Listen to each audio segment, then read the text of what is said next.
Okay, so our next program is related to leap year.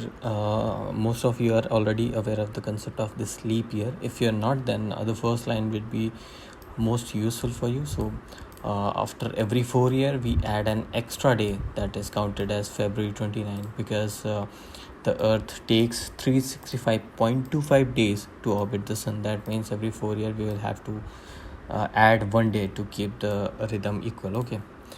Now coming to the technical thing, we will have to use three conditions to identify the leap year. So first, the condition year should be evenly divided by 4. The year can evenly be divided by 100. It is not a leap year unless. So this is like if-else conditions. Okay. The year is also evenly divided by 4. Then it will be treated as leap year. Okay. So let's write a code for it.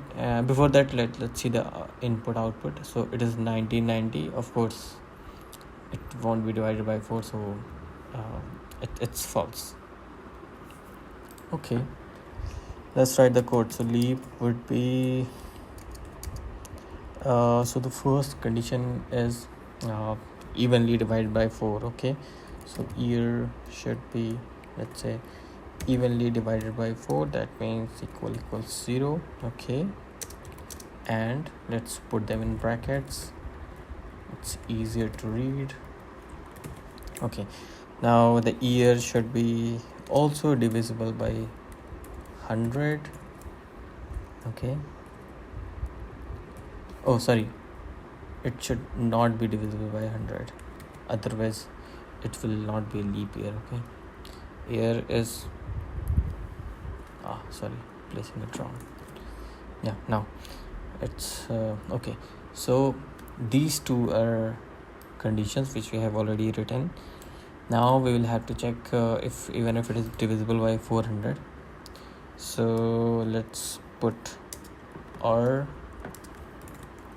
year is divisible by 400 double equals 0. Okay, so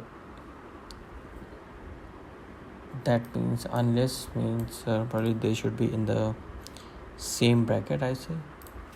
So they should be executed, or alone this is sufficient to execute the code. Okay, let's see.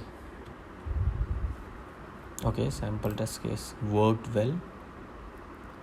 Hooray, all the test cases worked very well. Nice. So let's move to the next segment.